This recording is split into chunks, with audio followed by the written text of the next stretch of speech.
नमस्कार। Class 9 lesson 8, इसका नाम है गृह विज्ञान के तत्व एवं क्षेत्र। इसका पहला क्वेश्चन ही है, गृह विज्ञान के उद्देश्य क्या है? वर्णन कीजिए। गृह विज्ञान के क्या उद्देश्य हैं? आखिर गृह विज्ञान क्या है, क्यों पढ़ाया जाता है, इसके क्या कारण है, तो क्या उद्देश्य है, ये पढ़ने से लड़कियों को क्या लाभ है, तो इसके बारे में हम बताएंगे। तो नंबर 1, कुशल गृह संचालन हेतु उचित गृह व्यवस्था। नंबर 1 हेडिंग है, कुशल गृह संचालन हेतु उचित गृह व्यवस्था। घर को सुचारू तथा अच्छे तरह से संभालने के लिए गृह विज्ञान का ज्ञान लड़कियों के लिए होना अति आवश्यक है। घर के सभी कार्यों को कुशलतापूर्वक करने के लिए तथा उचित गृह व्यवस्था का महत्वपूर्ण स्थान गृह विज्ञान ही है।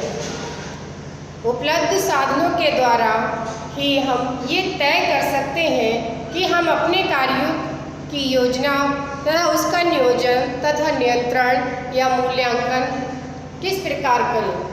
यदि हमें इस तरह का ज्ञान है, हम अधिक कार्यों को अपने परिवार के सदस्यों की मदद से उसे थोड़ा कम कर सकते हैं और उसकी एक योजना तैयार कर सकते हैं। योजना बनाकर किया गया कार्य समय से पहले ही निपट जाता है, जिससे थोड़ा समय और श्रम भी बच जाता है। तो इस तरह से गृह विज्ञान का ये जो पहला पॉइंट है, कुशल गृह संचालन के लिए एक अच्छी गृहिणी के लिए अपने परिवार को किस तरह से कुशलतापूर्वक किस तरह से कार्य को करना है, किस तरह से उसकी देखरेख करनी है। तो अधिकाधिक आवश्यकताओं की पूर्ति करते हुए पारिवारिक लक्ष्यों को प्राप्त करने की योग्यता गृहिणी में गृह विज्ञान के द्वारा ही हो सकती है। दूसरी हेडिंग है, गृह कार्यों में समय, श्रम तथा धन का ज्ञान। तो गृह कार्यों में समय तथा श्रम और धन का ज्ञान भी होना अति आवश्यक है।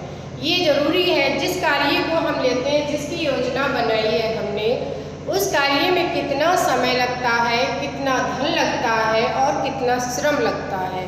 तो यदि हमारा कार्य अधिक कठिन है, उसको हम किस तरह से सरल तथा और कम समय में और कम धन में निपटा सकते हैं, ये जरूरी है, ये आवश्यक है गृहिणी के लिए। उस कार्य के लिए कुशलतापूर्वक किस तरह से कर सकते हैं, तो इसके लिए हमारे घर में बहुत सारे वैज्ञानिक उपकरण होते हैं। गैस चूल्हा, कुकर, वॉशिंग मशीन, फ्रिज और मिक्सर, इतनी सारे जो आधुनिक उपकरण हैं, ये हमारे क्या है, सभी समय, श्रम और धन की बचत करने वाले होते हैं। तो इन सब का भी ज्ञान होना आवश्यक है।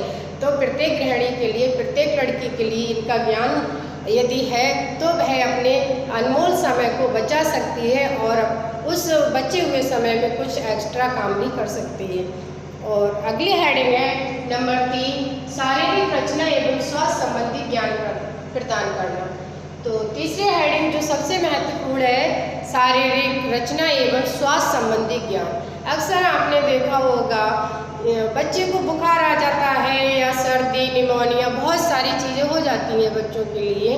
तो इसमें हमें छोटे छोटे जो है नुस्खे घर में ही अपना लेने चाहिए, उनका ज्ञान होना चाहिए और कुछ टैबलेट दवाइयों के बारे में भी हमें जानकारी होनी चाहिए, जिससे हमें हर बार डॉक्टर के पास ना जाकर अपने घर पर ही हम कुछ उपचार कर सकें, जिसको हम प्राथमिक चिकित्सा कहते हैं।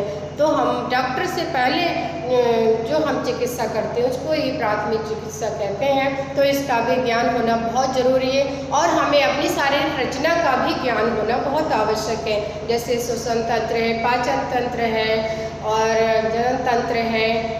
हमारी जो ये जो तंत्र है, रक्त परिसंचरण तंत्र है, मलोत्सर्जन तंत्र है और पेशी तंत्र है, तंत्रिका तंत्र, इसकी जानकारी भी हमें होनी चाहिए कि हमारे किस तंत्र में क्या क्या होता है, क्या नहीं होता है। इन सब की भी जानकारी हमें होना आवश्यक है। और इसके अलावा हमें स्वास्थ्य संबंधी नियमों का भी पालन करना चाहिए और उनका ज्ञान भी अपने परिवार तथा बच्चों को देना चाहिए।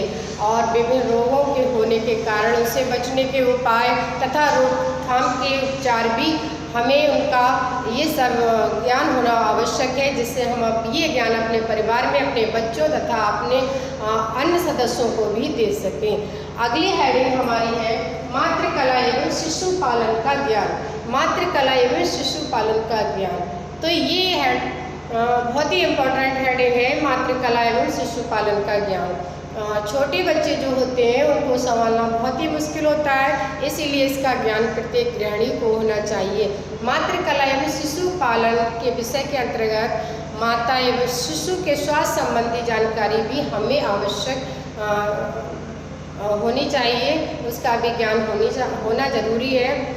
और गर्भवती स्त्रियों की देखभाल, उसके भोजन, उसके व्यायाम, उसके विश्राम या गर्भ धारण करने का समय, टीके का ज्ञान, कुछ दवाइयों का ज्ञान, और ये सारी बातों का हमें जो है ज्ञान होना चाहिए। इसके बाद प्रसव होने के बाद हम बच्चे की शारीरिक तथा मानसिक विकास तथा मार्गदर्शन के साथ साथ उनके अन्य रोगों के बारे में भी हमें ज्ञान प्राप्त होना चाहिए, जिससे हम समय समय पे अपने बच्चे का टीकाकरण करवा सकें, समय समय पे उसके डॉक्टर को भी दिखा सकें। और कुछ भी बीमारियां जो हमारी खुद गलतियों की वजह से हो जाती हैं, उनका भी हमें ज्ञान होना आवश्यक है।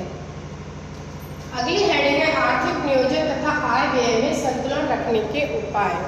आर्थिक नियोजन तथा आय व्यय में संतुलन बनाए रखना भी बहुत जरूरी है। हमें इसका ज्ञान अति महत्वपूर्ण होना चाहिए, इसका ज्ञान हमें बहुत ही आवश्यक भी है, क्योंकि यदि हमें आय पता नहीं है अपने घर की कि हमारे घर में कितनी इनकम है, कितनी आय है, किन स्रोतों से हमारे घर में आय आती है और किन किन स्रोतों पे हमारी आय खर्च होती है, यदि हमें इसका ज्ञान नहीं है तो हमारे घर की आर्थिक व्यवस्था शिथिल हो सकती है, डगमगा सकती है, क्योंकि आर्थिक तंगी का हमें सामना करना पड़ सकता है। तो इसका ज्ञान भी हमें होना चाहिए और हमें अपने आय और व्यय में संतुलन बनाए रखना चाहिए। यदि हमारी इनकम 50,000 है तो हम उसी लेवल में अपना खर्च करेंगे। यदि हमारी इनकम 10,000 है तो हम ये मान के चलें कि 10,000 यदि हमें 10,000 रुपये 1 तारीख को मिलते हैं तो 10,000 रुपये 1 तारीख को हमारे समाप्त होते हैं, तब तो ये हमारा बराबर का संतुलन हो जाता है। यदि हमने एक्स्ट्रा कर्जा ले रखा है तो वो हमारा क्या होता है, हमारा बजट बिगड़ जाता है और जिसमें हम कर्जमंद हो जाते हैं, क्योंकि इनकम तो हमारी 10,000 ही है और हमने एक्स्ट्रा खर्चा किया है। तो एक्स्ट्रा खर्चा 10,000 मंथली हमारे आते हैं और 10,000 ही हमारे खर्च से अधिक हो रहे हैं, तो हम एक्स्ट्रा जो है वो कहाँ से निपटाएंगे। तो इस वजह से इसलिए हमें अपनी आय और व्यय पे थोड़ा कंट्रोल रखना चाहिए। व्यय हमें किस लेवल में करना चाहिए, हमें अपनी आय को देखकर ही करना चाहिए कि हमारी आय कितनी है, उसी हिसाब से ही हमें व्यय करना चाहिए और अपने घर की आर्थिक व्यवस्था को बिगड़ने नहीं देना चाहिए। उसका बराबर ही एस्टीमेट बना रखना चाहिए, बराबर का होना चाहिए, ना ही अधिक खर्च हो। अगर बचत नहीं होती तो हमारा कर्ज भी ना हो और दोनों का संतुलन बना रहे। तो आज के लिए बस इतना ही।